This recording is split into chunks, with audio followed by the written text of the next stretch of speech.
MQM रहनुमा doctor Farooq Sattar ने कहा है कि कराची को डकैतों के सुपुर्द कर दिया गया। कराची में मीडिया से गुफ्तगू करते हुए फारूक सत्तार का कहना था कि शहर कायद में अवाम के साथ सौतेली माँ से भी बदतर सलूक हो रहा है।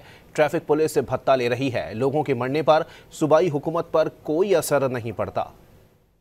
दूसरों का हक मारो और ज़बरदस्ती जो है वो नवाजो, इस तरह नहीं चलती। तुम्हें नहीं पता 17 साल हो गए हैं, कब तक इस तरह ये चलेगा? नहीं चल सकता ये, कभी भी ड्रॉप सीन होगा। अब भी सियासी रवैया इख्तियार करो, दूसरों को भी जीने का हक दो। MQM रहनुमा डॉक्टर फारूक सत्तार ने कहा है कि कराची को डकैतों के सुपुर्द कर दिया गया। कराची में मीडिया से गुफ्तगू करते हुए फारूक सत्तार का कहना था कि शहर कायद में अवाम के साथ सौतेली माँ से भी बदतर सलूक हो रहा है। ट्रैफिक पुलिस से भत्ता ले रही है। लोगों के मरने पर सूबाई हुकूमत पर कोई असर नहीं पड़ता। दूसरों का हक मारो और ज़बरदस्ती जो है वो नवाजो, इस तरह नहीं चलती। तुम्हें नहीं पता 17 साल हो गए हैं, कब तक इस तरह ये चलेगा? नहीं चल सकता ये, कभी भी ड्रॉप सीन होगा।